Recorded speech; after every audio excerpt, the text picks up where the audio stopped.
జయశంకర్ భూపాలపల్లి జిల్లా గణపురంలో భర్త దాచిన సొమ్మును భార్య తెలియక పోగొట్టేసింది. గాంధీనగర్కు చెందిన వీరయ్య ఇటీవల ఎడ్లను విక్రయించగా వచ్చిన నగదు 1,50,000 డబ్బును వడ్ల బస్తాలో దాచి ఉంచాడు.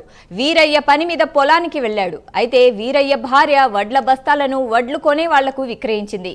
కాసేపటికి వీరయ్య పొలం పనులు ముగించుకొని రాగా ధాన్యం బస్తా కనిపించకపోవడంతో ఆందోళనకు గురయ్యాడు. భార్యను ప్రశ్నించగా వడ్లు కొనేవాళ్లు వస్తే అమ్మేశానని చెప్పింది. దీంతో భార్యకు అసలు విషయం చెప్పగా లబోదిబోమన్నారు. వ్యాపారి కోసం గాలించినా కనిపించకపోవడంతో భార్యాభర్తలు ఇద్దరూ పోలీస్ స్టేషన్లో ఫిర్యాదు చేశారు. పోలీసులు కేసు నమోదు చేసి సీసీ ఫుటేజీల ఆధారంగా దర్యాప్తు చేపట్టారు. అమ్ముకొచ్చిన డబ్బులు ఇంత 15 కిలోల వడ్లు కర్య వడ్లు ఉండే ఖరాబైనవి. ఆ ఖరాబైన వడ్లు ఇంట్లో ఉండే.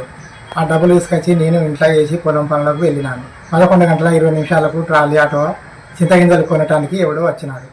నా భార్యకు నేను ఆ డబ్బులు అందులో వేసిన సంగతి చెప్పలేదు. ఎవడో వాడు వచ్చినాక ఈ సంచి తీసి ఆ సంచిలో కుమ్మరించింది. నేను 4 గంటల సుమారు ఇంటికి వచ్చినాక నాకు చెప్తే అలా డబ్బులు ఉన్నాయని నేను బాధపడి కొట్టుకున్నాము.